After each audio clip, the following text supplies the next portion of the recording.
Cutting a melon can kind of be a pain sometimes, and it depends on how you want it cut. Obviously, wedges are super simple, but if you want to cut up smaller pieces for a fruit salad, here is a great way to cut. Always make sure that you're holding on really tightly. And we'll start by cutting off both ends. Obviously, we want to try to lose as little of the fruit as possible, but make sure that we get rid of all that rind. So, whoops.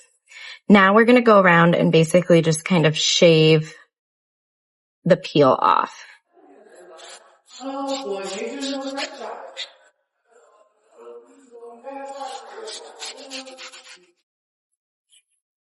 You can always go back and touch it up if you want to remove some other parts.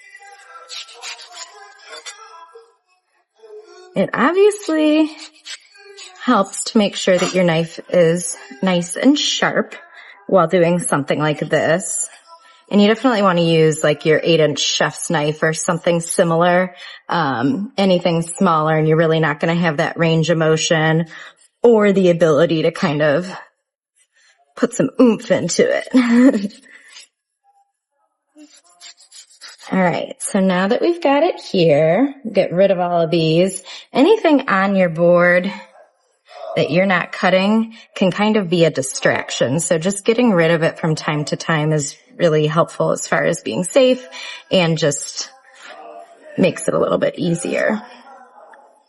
So obviously we want to scoop out the seeds, and then what I usually do once those seeds are scooped out is at an angle, I will kind of just go across with slices and then turn it and chop it.